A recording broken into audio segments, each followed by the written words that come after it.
It's terrific. There's over 25 different organizations represented today and over 400 people who enrolled to join for today's session, which is just incredible. Framing and motivating DEI work in terms of what can happen if we don't do it is often really important for helping people to understand why we're doing it and why we should establish concrete, actionable, and measurable goals in order to advance. What got us here may be emotion, right? The collective emotional experience that so many of us all felt around the world at the same time. But look, we're all working in businesses. Is this a competitive advantage?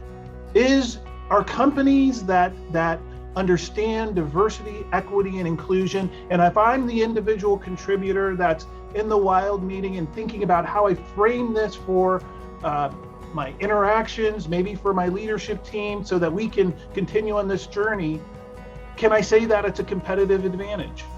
If you're concerned about burnout, the number one way to address burnout and to get over it if you're already experiencing it is you have to create pockets of time when you are not thinking about work.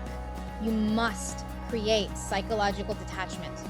And there's something phenomenal about having, at least for me, a career in diabetes from the very beginning, and to see all the changes and to meet so many people in so many different phases of my own career, as well as phases of all of your careers.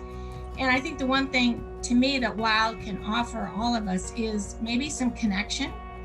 At WILD, Kelly and her team know what it takes to build a community and to drive meaningful changes, both for greater diversity in leadership and for better patient outcomes and better system outcomes. So we want and need your voices to be heard as we shape WILD's future offerings. Because our mission for better patient outcomes, for women's leadership and equity relies on hard work, valuable thought, and focused action.